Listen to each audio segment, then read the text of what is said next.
అతని మనోభిష్టం నీవు సఫలము చేయుచున్నావు, అతని పెదవులలో నుండి వచ్చిన ప్రార్థన నీవు మానక అంగీకరించుచున్నావు. హల్లెలూయా. నువ్వు దేవుని యందు సంతోషించు, నువ్వేమడుగుతావు అడుగు. It's simple logic. దావీదు అదే టెక్నిక్ పట్టుకున్నాడండి. దావీదు అందుకే కీర్తనలన్నీ రాసుకున్నాడు కదా.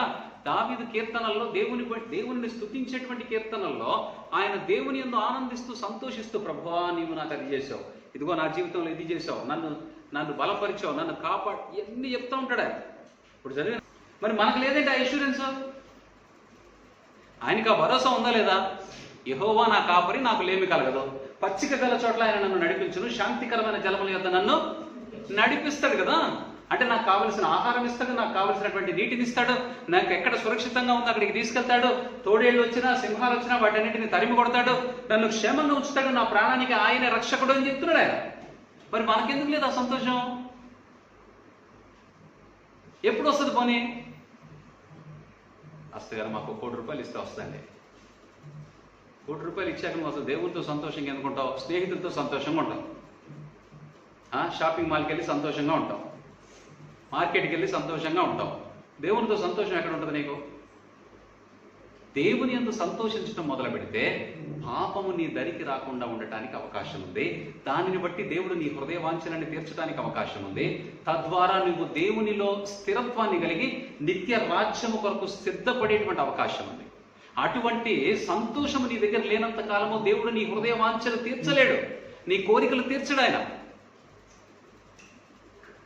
ఈ అవసరానికి ఆహారం మాత్రం పెడతాడు, కానీ నీ కోరిక వేరు, ఆహారం వేరు కదా. నీకు కావలసిన అవసరాలన్నీ ఏదో విధంగా సమకూరుస్తాడు ఆయన, కానీ నీ కోరికల గురించి మాట్లాడుతున్నాడు ఆయన. నీ కోరికలు ఏంటి? ఎవరికి కోరికలు చెప్పండి. ఇక్కడ నాకేం కోరిక లేదు పాస్టర్ గారు, ఇలా ఉన్న పళ్ళంగా పరలోకం వెళ్ళిపోతే చాలనుకుంటున్నాను. చిన్న సీక్రెట్ని మనం పట్టుకోలేకపోతున్నాం. యెషయా గ్రంథం 58వ అధ్యాయం 14వ వచనం. యెషయా గ్రంథము 58:14.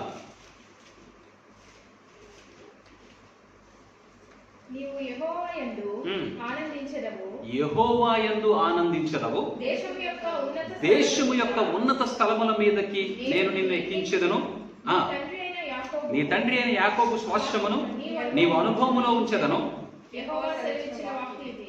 ఏం చెప్తున్నాడు? ఆనందించెదవు, దేశం యొక్క ఉన్నత స్థలముల మీద నేను నిన్ను ఎక్కించదను, నీ తండ్రి అయిన యాకోబు స్వాస్థ్యమును నీవు అనుభవములో ఉంచదను. 3 ఆశీర్వాదాలు చెప్పాడు. ఆనందించదవు, ఉన్నత స్థలముల మీదకి ఎక్కెదవు, యాకోబు యొక్క స్వాస్థ్యమును అనుభవిస్తా ఉన్నాడు. ఎవరికి ఇస్తాడు ఈయన ఆ ఆశీర్వాదాలన్నీ?